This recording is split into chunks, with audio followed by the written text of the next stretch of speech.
What about you, Mara? What's your experience at GT School been like? Well, it is very different. Uh-huh. At my old school, we had all these subjects. We had to, go in this, Pacific line order and everything. But here we're a lot more free, basically. Uh-huh. And we can learn at our own pace. And if we're struggling, we work more on that one for extras. Welcome to the Future of Education podcast, hosted by MacKenzie Price. MacKenzie is the founder of a revolutionary new school model that's disrupting education through AI. Join us as we discuss the latest in education innovation.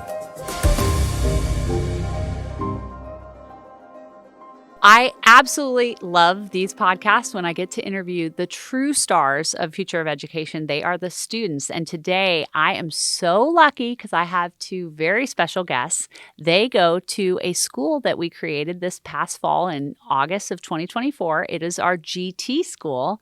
And I would like you to say hello. Can you introduce yourselves to the audience, please? My name is Mara, and I'm 8 years old. Hello, Mara. Thanks for being here. My name is Everest. I'm 10 years old. I actually just turned 10. You just turned 10. Happy late birthday. Thanks. That's awesome. And you two are sisters? Yes. Yes. Well, good. First of all, do you get along well as sisters? Somewhatly. Kind of. Kind of. You know what? I have two girls as well, and they kind of get along and kind of don't. But you know what? I think you learn a lot of really important life skills when you have a sibling, because you also have a brother too, right? Two brothers. Oh, two brothers. Well, then you probably learn a lot of life skills just in teamwork and communication and dealing with patience, right? Is that a virtue? Yeah, a lot of patience. I have really enjoyed getting to know you when I've gone and visited GT school. So I thought it would be so fun to have you here on this podcast, because I think people love hearing from the kids themselves, the ones who are in this every single day. So if you wouldn't mind, I'm going to start with you, Everest. Why don't you tell me what your experience has been like at GT school? Well, I think, first of all, really different from the school I used to go to. How so? Well, the learning is super, different. It's app-based. It's all on your computer. It's individualized. That way, if I'm, struggling, I can know that I'm struggling and try and do more lessons on that and work harder in that particular subject. Okay. And so at your old school, were you in, a traditional school? It was a private school. It was, I guess, not super traditional, but still, it was, more one teacher teaching, all 20 kids. So it was fairly individualized because we usually had individualized worksheets, but they didn't really get harder if the worksheets you had were easy. Yeah. I visited a school the other day that's actually doing pretty great work, but they were saying, oh, here's how we customize. And they handed me a bunch of worksheets that they basically said a kid can kind of go through these worksheets, but it wasn't super customized. So it wasn't that. You like the idea of customized learning where you can go at your own pace. And that's great. What about you, Mara? What's your experience at GT school been like? Well, it is just like she said, it is very different. Uh-huh. At my old school, we had all these subjects. We had to, go in this, Pacific line order and everything. But here we're a lot more free, basically. And we can learn at our own pace. And if we're struggling, we work more on that one for extras. Do you each have favorite subjects that you like to spend? What's your favorite subject, Reading. Everest? I love reading. You love reading? That's cool. And has reading been a fun skill to work on at GT school? Well, I really like reading, but so I do a lot of it, and so I kind of advanced kind of fast. So I'm doing 8th grade reading right now. Wow. But they're giving me a lot of reading lessons about science, and those are really hard for me. Because you're learning science, yeah, right? and I'm not good at science. You're I do not like science. Oh, I bet you're pretty good at it. What grade level are you in science right now? I'm testing in 3rd grade. You're in 4th grade, but you're doing 3rd grade content for science I'm doing right now. 4th grade content, but I'm testing in 3rd grade. Oh, okay. Interesting. And what about you? What's your favorite subject? My favorite subject is reading also. Is reading too? Okay. And do you guys like to do a lot of reading outside of school? Yeah. Yeah? Yeah, the history reading, not the science reading. Yes. Well, I understand. And one of the big philosophies we have at our schools is that we want kids to learn to love to read by reading what they love, right? And so sometimes that's really helpful if you love things like history or fiction or whatever it is, you get to learn that way. What about math? Are you two math students? Well, math is kind of hard for me. I'm not super good at it. I kind of am. kind of like not like really good at it. Mm-hmm. I'm like regular 4th grade, so I guess kind of average for So, my age. that's an interesting thing you say, Everest, because I grew up not really liking math and not feeling like I was very good at it. And that got really hard for me when I got into high school as math started getting really hard. And I found for me it was because I didn't really have like a strong foundational understanding of some of the basic math. Do you think at the school you go to, is it helping you with a subject where maybe you don't feel like you're naturally as good at it or as interested in it? Do you think this way of learning is helping you with math? Well, they're giving me like knowledge gaps, which is really helpful. So I'm getting the stuff that I didn't cover at my other school, which is helping with the stuff I'm doing now. But still, it's like really hard. It is hard. A lot of our students talk about knowledge gaps. And I think that it's kind of funny when you hear like an 8-year-old or a 10-year-old talking about knowledge gaps, because people are like, what are knowledge gaps? So how would you describe what a knowledge gap is? So a knowledge gap is something so let's say you're in 2nd grade for math or something, and you pass the test, but you get a couple questions wrong on a specific thing like, I don't know, addition.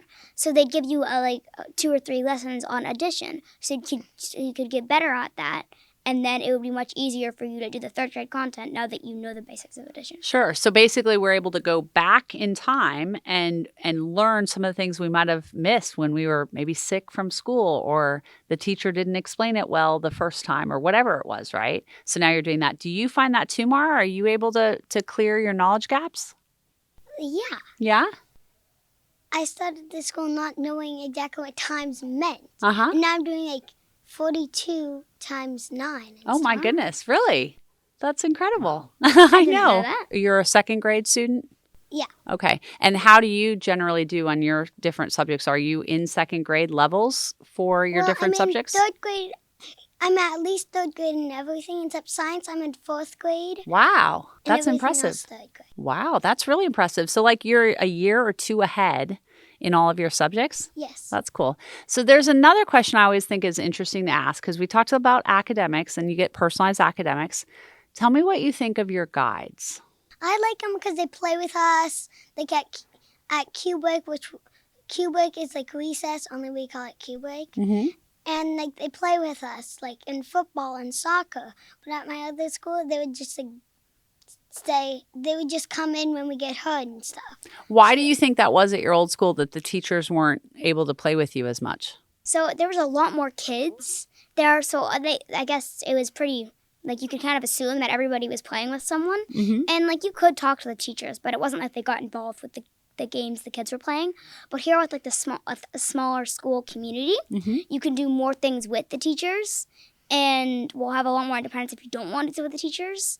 But they're still out there monitoring, which makes a really fun balance. Well, I know when I was there last time, you guys were loving all the football that you guys got to play outside, like right? We started the school not even knowing how to play football. Like, I thought the Super Bowl was the most boring thing on planet Earth. Now I'm really disappointed when the Chiefs lose.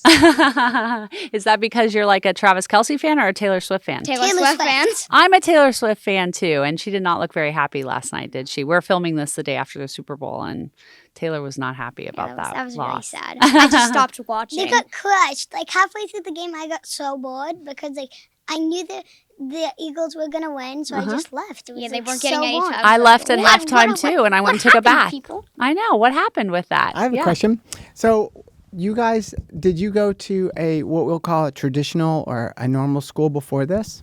We went to like a private school, so I don't It know how was pretty. that is traditional or not. Yeah. Well, what were the differences between your old school and this school? Well, on my old school, I think the biggest difference of all was the size. Like there were so many more kids. How do you like having the smaller size? Is that okay, or are you excited for it to grow bigger? Well, I like it being pretty small because like then we get like a little more like help if we're more stuck. We get like help doing things like if we don't know how, we like get a little bit of help, not like doing it, but like how to do it basically. Yeah, I think that makes sense. And then sense. like if we don't know how to do like a supporting lesson, they can help us add it and stuff. Yeah. In addition to the size, though, like the learning, how is the learning different? What do you think? It's way more individualized here because you have like all your app learning and you're going at your own pace. And at the other school, you kind of had to go along with what everybody else was doing. So like there would still be like maybe 2 or 3 groups, but still that was basically the extent as diversified as it went. Because like even if you were the best of like the best group, you still would probably still be bored half the time. I think the learning at this school works much better because it's all individualized and you're going at your own pace. And the learning at my other school was like more like centered as a whole class rather than to each person getting their own good content for themselves. Yeah. Do you have homework? Well, basically, we can choose. If we do homework, we'll get GTBs, which is like money. Each one is 10 cents. So each lesson we do extra, it's 10 cents. So if we want to do homework, we can. But if we don't want to, we don't have to. Okay, great. So it's like a good balance. Because if you're really busy that day, you don't have to feel bad about not doing extra work. But then if you have a lot of time, you can do that extra work and then rack up on GT bucks. So we should talk a little bit about how goal setting works at GT school. Do you feel like you get to set goals for what you're working on? Like, do you know every day how many units you want to Well, yeah, we have to minimums. we have to hit we try and hit our minimums, which is, for me, it's 3 math, 3 language, 2 science, 2 alpha read, and 2 rocket math. Okay. So we just try and hit them. And if we hit them in school, we get 15 GTPs. Well, you get and 15? If we hit them at home, we get 10 GTPs. Wow. So you get paid to get your academics done. Yeah. Do you think it's right to pay kids to do their schoolwork?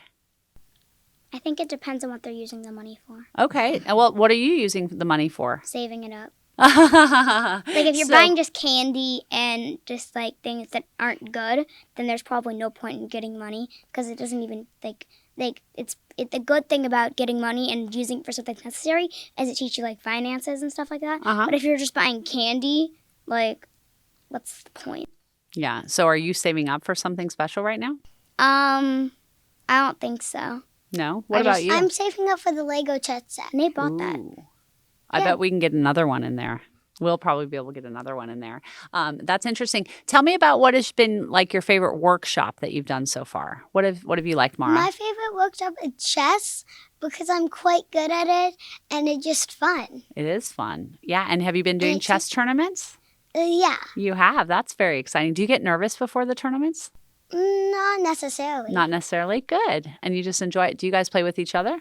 Yeah, she always wins. Except one time I scholars mated her. Wow. Yeah, I fall for scholars mating a lot. But you love chess. That's great. What do you think you learn from your chess workshop besides playing chess? Like focusing and independence. That's absolutely true. Creative thinking is also like one of the big ones for chess. Yeah. And you also definitely have to plan ahead, right? Are you often planning mini moves ahead? Well, some of the time, but when we have like little time on our clock, like it's kind of hard to like plan ahead when you're like hesitating of how much time you have and everything. Did you know I was the chess champion of my elementary school, and I beat this boy named David who later went to Harvard, and he was very upset. He started crying when he lost to me, and his parents had to come and pick him up from school because he was so upset. And then I went and won the district chess thing. So I was a pretty good chess player back in the day. I know. I did not know that. And then I won the middle school chess tournament too. But then awesome. I guess I didn't do anything more than that. I don't know why. Now you've got someone's record to beat, Mara. Yeah. And I haven't played chess in a while, but I bet you could school me at this point. So we'll see. We should play chess next time I come to GT school. You want to do that? That'd be fun to see you guys face off. I'm a little nervous, but that's okay. It's good to try new things. If you win, then you should play Jaden or Krish, and then if you win both of them, then you should play Lucas. Okay. He's the best chess player. I don't know that I will. Really? Okay, that's interesting. What about you? What's been your favorite workshop, Evie? I also really liked chess, but I think one that I also like chess and the public speaking and debate, like kind of that like public speaking kind of category. I think is really fun for me. You are a great public speaker too. Why don't you tell the audience about what you've done in public speaking in the past? Because I will say, as much as I'd like to take credit for it, GT school is not what has made you such a great public speaker, is it? Well, I think that's probably ChatGPT and my dad who've done a bunch of that. How has ChatGPT helped you be a great public speaker? Well, when I was 8, I auditioned for this thing called Ignite, and it's where you give almost like a 5-minute TED Talk. And so we did like a 100-word essay. It was like 100 or 200 words, I forget. And then I got it. It was like I was one of like 7 people in like we like all 7 of us did it together. Uh-huh. And we wrote the speech together, and I memorized it. So ChatGPT helped with a bunch of the jokes and some of the connecting. Who's funnier, ChatGPT or your dad? ChatGPT. Probably. Dad only does like dad jokes. Yeah, Dad has interesting dad jokes. Only dads can deliver dad jokes, right? Oh, I've done a couple dad jokes. Have you done I've a done a couple of couple. those? You have? That's cool. Well, I was so impressed when I got to watch your Ignite speech. You saw it? Of course I saw it. Your dad sent it to me, and I was so impressed. Yeah, it was fantastic. So it was cool. And, there's something else that you have been working on recently. Can you tell us about the other side project that you're working on? So it's kind of like a spelling bee, except it's for history, and you learn like all events about history, and then it does questions, and then like you go to like a regionals competition, and there's questions like pyramid style questions. Like it starts off super obscure, and then it gets way easier until the end. It's pretty obvious what it is. Oh, really? So they start with obscure questions? Well, they start with like the question style. It's all one question. Oh, okay. And if the answer is like Winston Churchill, the first line could be this first floor to the Admiralty. Oh, Nobody okay. knows that. Got it. And then I like see. They give you more and more hints to and then drill at the down. end, it could be like, for the point, who was the Prime Minister of England during World War II? Got it. I see. Okay. And everybody just kind of knows that. Do you realize how unusual it is for a 10-year-old to know that? Like, that's pretty unusual. Did you realize that? About Winston Churchill? Is that what you're saying? That he was the Prime Minister of England during World War II. What's a fun history fact that Or you quiz me on something you know. Give me a quiz, and I'll see if I know any of these facts. Who were the monarchs of Spain who funded Christopher Columbus's journey to the Americas? Ooh. It was a woman. Oh, there was 2, actually. Two? Yeah, they were married. They were married. But the woman was pretty famous for that. I don't know. I have a guess. You don't know? Yeah, go. I want to say Isabella, Queen Isabella. Isabella and Ferdinand of Spain. Very good. I should have known Ferdinand of Spain. Okay, so that's a good Mackenzie's one. 0 for 0. 1. Give her another one. Oh, what's another one? What's another good one? Maybe easier. No, that was pretty easy. She just said that was pretty It doesn't easy. get easier Who than was that the one. first president in the United States? Oh, I definitely know this one. His Okay, name that's good. was George Washington. Yeah, that's correct. Okay, now maybe a medium Who one. is the 50th president? Do you know this? Of the United States? The 50th president. hasn't happened I think yet. we're on 47 right now, right? Yes, you got to predict. I think it might be your sister could be there. She might Isn't be that that really age obvious, by that Mara? point. Like, you didn't see that coming? Of course I did. Okay, Evie, give her a medium. You gave her a hard, you gave her an easy, give her a medium history question. Or was there a question that you got asked that you didn't know the answer to in one of your Bs? Oh, there was this one, and the answer was Fillmore. Fillmore was a president. He was the last Whig president. And that one, I was so close to answering. I had been working on it with my dad a bunch, and I had almost got it. But then the question was, it was like, for the point, name the 13th president, and I didn't get it. And the other kid buzzed in and got it. So I will forever remember that Fillmore was the 13th president. Have you memorized the presidents in order? Is that what you've done? Yeah, I can do them. Can you do them for me? Yeah. I almost have them. You almost have them? Yeah, she can do the vice presidents. You can do the vice president? Not all of them. Just Wow. like What is happening? Can you do the presidents Yeah. for me? George Washington, John Adams, Thomas Jefferson, James Madison, James Monroe, John Quincy Adams, Andrew Jackson, Martin Van Buren. Okay, this one's actually hard. Harrison. Hey, why'd you do that? Harrison, Tyler, Polk, Taylor, Fillmore, Pierce, Buchanan, Lincoln, Johnson, Grant, Hayes, Garfield, Arthur, Cleveland, Harrison, Cleveland, McKinley. What number Roosevelt. are we at right now? Coolidge is 30, and then it's Harding is 29, Taft is 28. This is impressive. Roosevelt's 27. That's impressive. I can see the numbers going across your brain right now, like just above your head. I can see the numbers and the names. Yeah, going whenever through. I look at things in my brain or try to memorize things, I ended up rolling my eyes. So actually, here's a question for you, because I always think it's interesting how brains work. So for me, when I'm speaking, like right now when I'm speaking, I see all the words going across. It's like a screen at all times of subtitles. Do you have that? I kind of either I think about what I'm going to say, or I just say it. So I don't really see what I see it because I almost feel like I think it's one of the reasons I love to read so much is because I'm just always, I feel like I'm reading what people say or whatever, it goes that. And then here's another thing that I think is interesting. Did you know some people don't have an inner voice that they can hear? Do you guys have inner voices?